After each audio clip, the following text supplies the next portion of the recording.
Welcome, gun runner.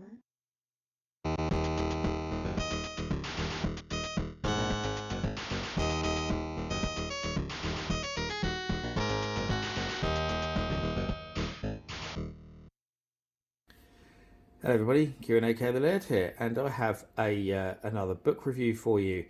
And this is something kind of a little bit old, but I hadn't covered it on the channel before, and a lot of people were expecting me to have covered this on the channel, and yeah, I hadn't for some reason. So I'll explain why. So obviously this is the Atari 2600 7800, a visual compendium from Bitmap Books, and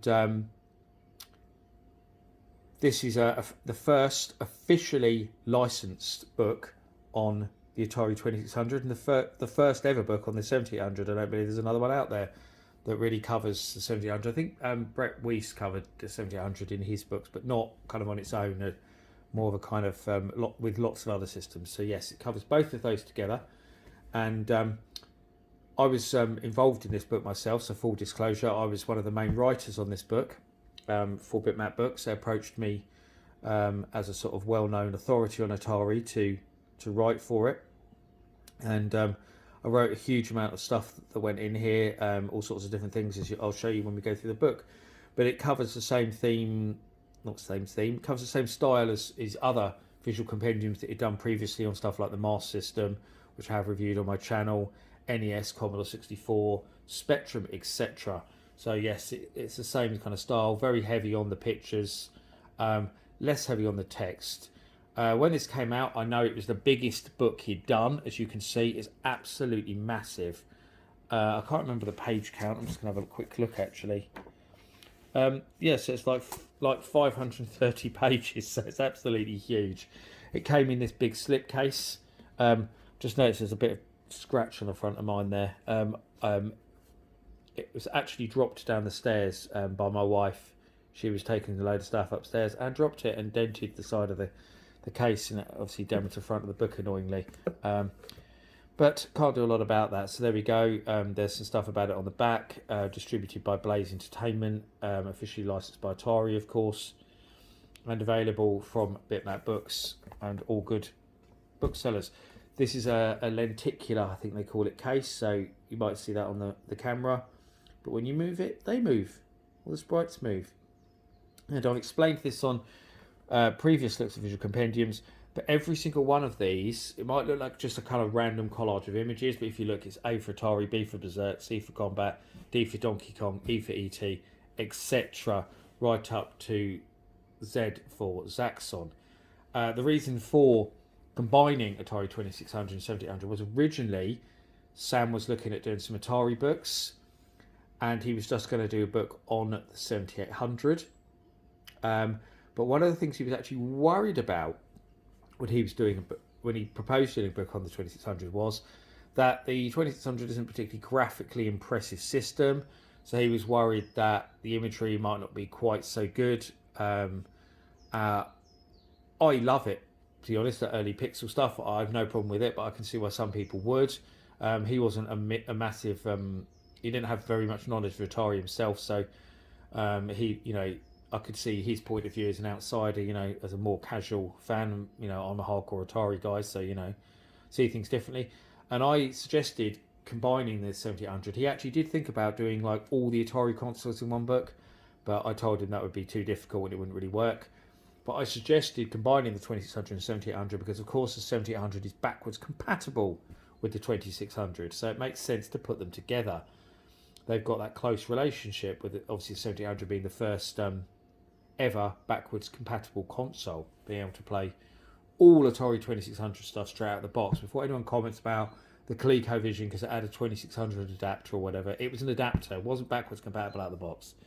And in fact, the adapter for the ColecoVision was basically just an Atari 2600 that you plugged into your ColecoVision. So yeah, so let's have a look. I'll put that to one side for a moment because it's a big old thing, as I've kind of shown you. And I didn't review this at the time, and I'll just explain why. Because Sam kind of said he'd rather all the reviews came from people who had nothing to do with the book. So all the reviews that were coming out there were completely unbiased, because obviously if you've worked on something yourself, you're going to be very unbiased. And kind of like when I review my own books, this isn't really a review as such. It's actually more of just a look at the book, because obviously I was really happy with this book and how it turned out. And I just want to show you this first, because this is the contributors, so you can get an idea of all the people who helped us put this book together. And there's some really, really big names in there. So there's guys like Dave Akers from who worked at Mattel. There is Donna Bailey, obviously, from Atari. Steve Cartwright from Activision. Nolan Bushnell himself. Rob Fullock, Dan Kitchen from Activision as well. In fact, Dan and Gary Kitchen contribute quite a bit to this. They were really helpful. Ed Fries, Joe DeCure, who was one of the designers of the Atari 2600. He was very, very helpful. I interviewed him myself.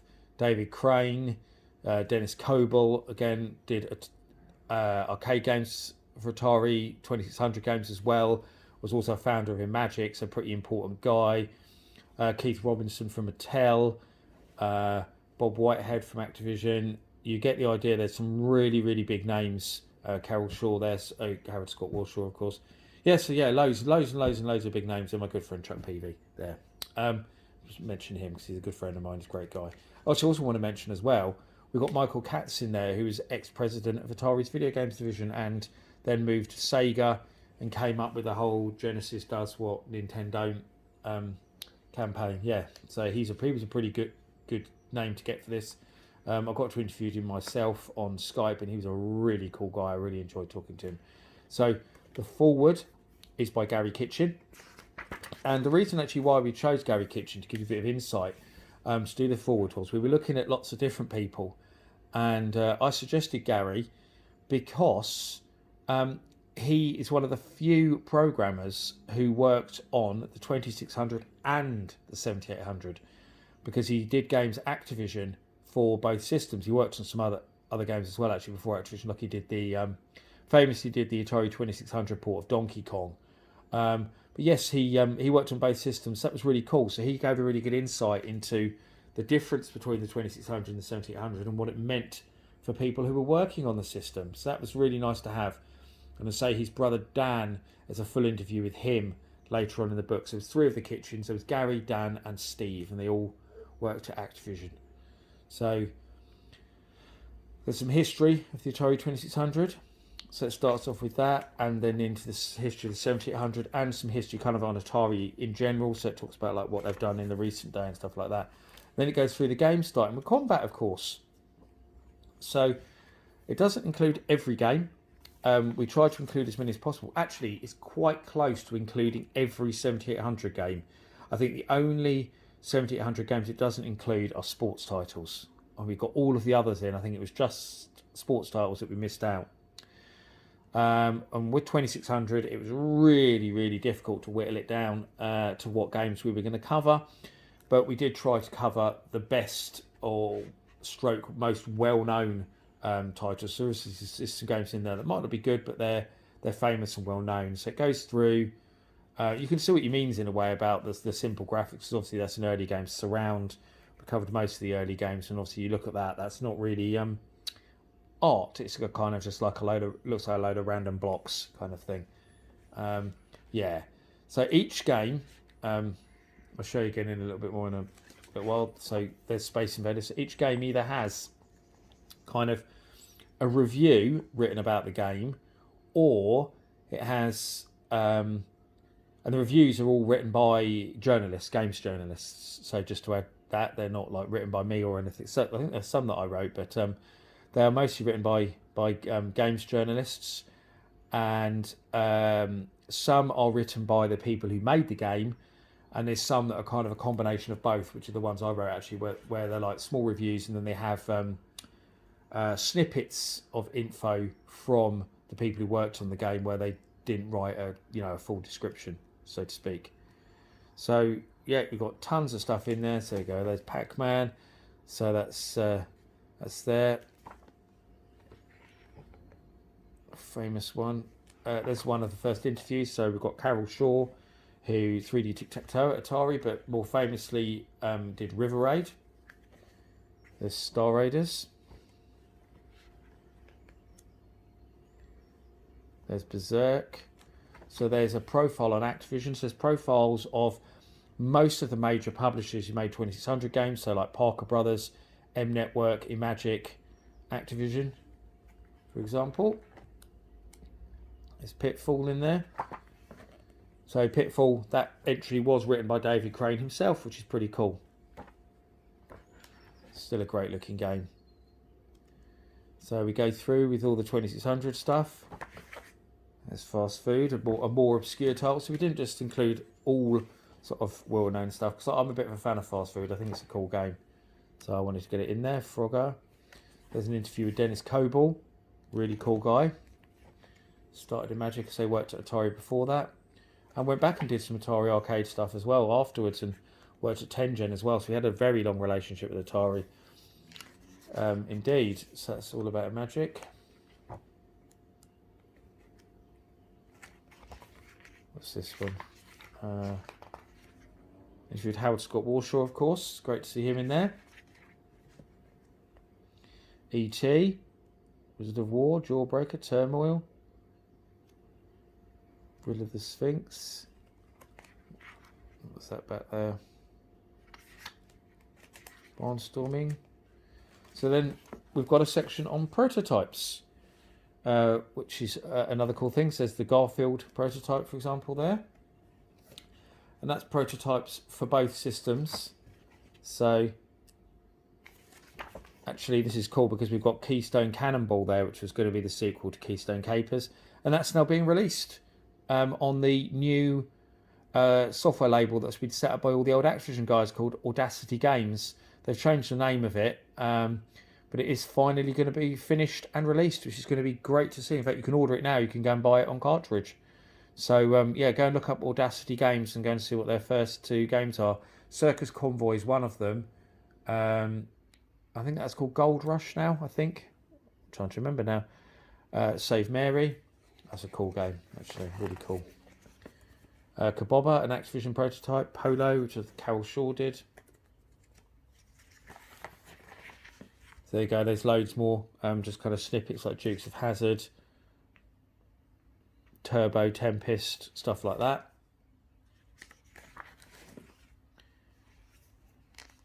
There's a section on 7800 prototypes somewhere as well. Elevator Action. So that gets the double page thing. That's quite a big name one. That was missing for years and then it finally got discovered. Garfield and Bugs Bunny. Yes, here we go. 7800 prototypes. Says Pit Fighter, Rescue on Fractalus. Gutted. Either of those never came out. They would have been great entries. The Brilliant Sirius, which is almost complete. You get the prototype of that one. All these ones are ones you can buy on carts. Gatto, which is pretty unfinished. It's just a few screens. Plutos, similar to Sirius. It was done by Tynesoft in the UK. Another pretty impressive prototype. Astro Blast. So back into some 2600 games again.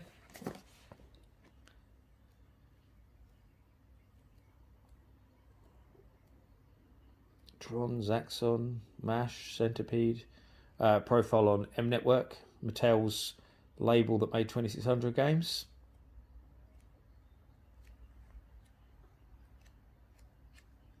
Enduro. There's these spreads as well, like just to have like quotes from famous people. Star Wars games. There's a bit here, go back actually, on box art, which was done by Jamie Lendino, who did the brilliant Art of Atari book, which I have looked at on my channel previously. So he kind of did something similar for this book, looking at classic box art, who did the box art, what inspired it.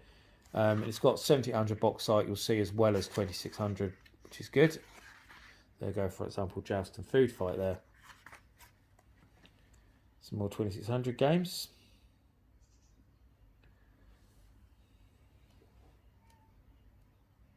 Interview with, go back a page, Steve Wojter.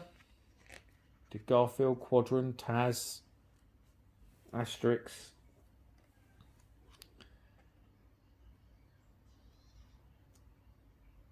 Crystal Castles.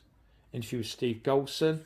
If you don't know who Steve Goldson was, he was one of the founders of GCC, who programmed a load of games for the Atari 2600, 5200, 7800 and arcade, and most importantly, he was one of the creators of the Atari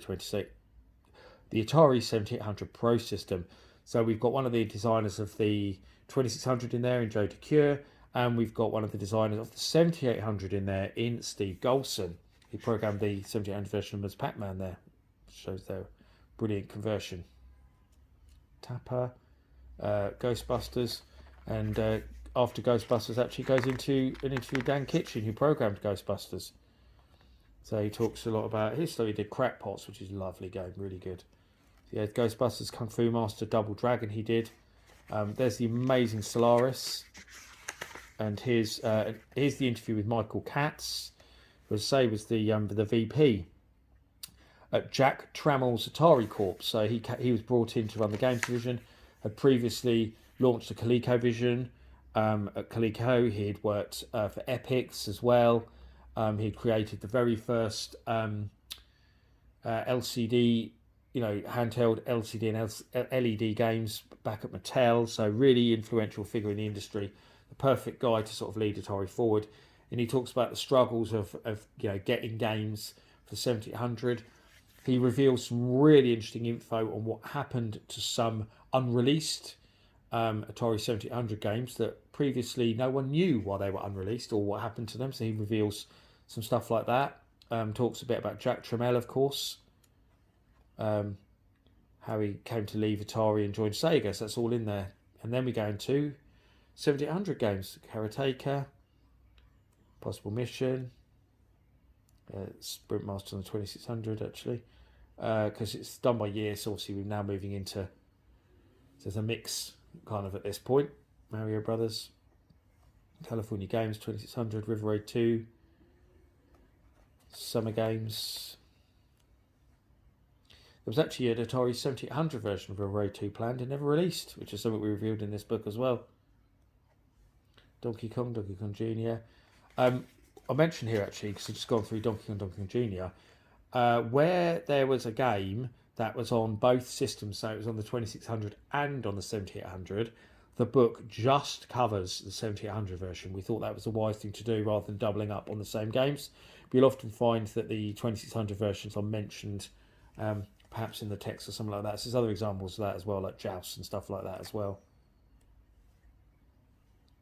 Glacier Patrol, BMX Airmaster, Double Dragon, Rampage, Dark Chambers, Cracked, there's Crossbow, Radar Lock, Kung Fu Master Jinx, Commando, Xenophobe, My Golf, Basket Brawl, Ninja Golf, of course, the 7800 killer app, brilliant game. And then we've got here, there's an interview with Ed Freeze. It is Freeze, not Fries. He told me that himself.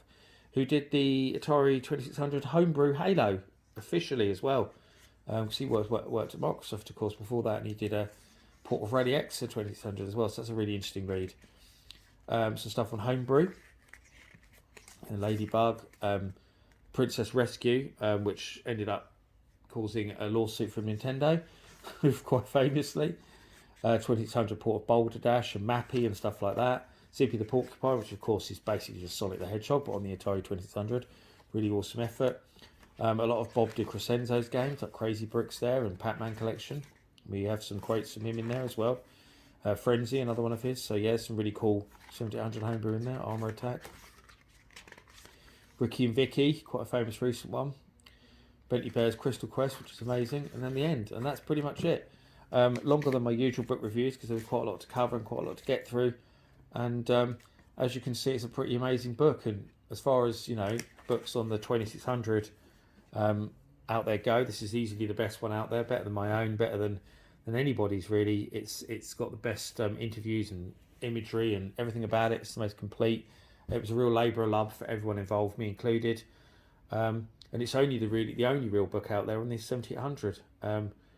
So yeah, it's a bit of, it's just an amazing book, and You know, I'm so proud to have worked on something that turned out, you know, this amazing. The reception to it was just incredible. I don't think there was a single negative comment about it. Everyone absolutely loved it, and you know, it's easy to see why. So, if you're an Atari fan or a retro gaming fan, really, and you haven't already bought this book, then this is one you should be buying as soon as possible.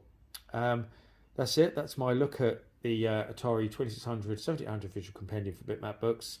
Thank you for watching, and I'll see you all again for another video very soon. Bye bye.